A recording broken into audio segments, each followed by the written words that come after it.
তোমরা দুজনই আসলে আমার খুব প্রিয়। আমি আসলে দুজনের মধ্য থেকে একজনকে বেছে নিতে পারবো না। তোমাদের জন্য ছোট্ট একটা গেম অ্যারেঞ্জ করেছি। এখানে 100টা কাগজের টুকরা আছে। 50টাতে শাওন তোমার নাম, বাকি 50টাতে তানভীর তোমার নাম। একজনের নাম উঠবে, যার নাম উঠবে আমি তার হাতেই ধরবো। ভাগ্যকে ভাগ্য দিয়ে নির্ধারণ করতে চাই। এখন আমি একটা কাগজ তুলবো।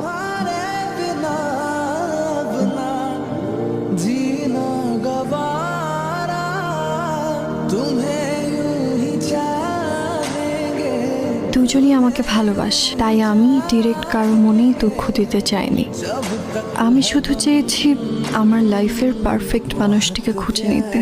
শাওনই আমার লাইফের পারফেক্ট মানুষ, তাই আমি ইচ্ছে করে প্রতিটি কাগজে শাওনের নাম লিখেছি। তানভীরের নাম ছিল না একটিতেও। এ কথা আমি শাওনকে কখনো বলবো না, বলবো না তানভীরকেও।